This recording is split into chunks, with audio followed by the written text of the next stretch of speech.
তো কেমন আছো বন্ধুরা? আশা করি সবাই ভালো আছো আর আমিও ভালো আছি। আজ চলে এসেছি উলুবেড়িয়া কালীবাড়িতে। চলো তোমরা ভিডিওটা দেখতে থাকো। এই যে সাইডের লাইটগুলো কত সুন্দর লাগছে। এই যে সাইডে ওই যে ব্যানার মারা আছে ওইখানে থাকবে বক্স বক্স এখনো আসেনি, 1টা 1:30টার দিক করে ঢুকবে। আর যে এই নদীর পাড়ে কত সুন্দর সাজিয়েছে, পুরোটা দেখো কত সুন্দর সাজিয়েছে। আর এখনো বক্স আসেনি, বক্স আসবে 1:30টার দিকে। এই জায়গাটা দেখো কত সুন্দর লাগছে, কালকে এখানে কত ভিড় হবে।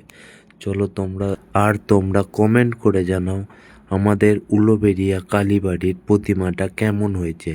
আর সবাই জানো উলুবেড়িয়া কালীবাড়িতে এত ভিড় হয়, তার জন্য পুলিশ প্রশাসন সব থাকে। তার জন্য বাইরে প্রচুর গেট করেছে এইবারে।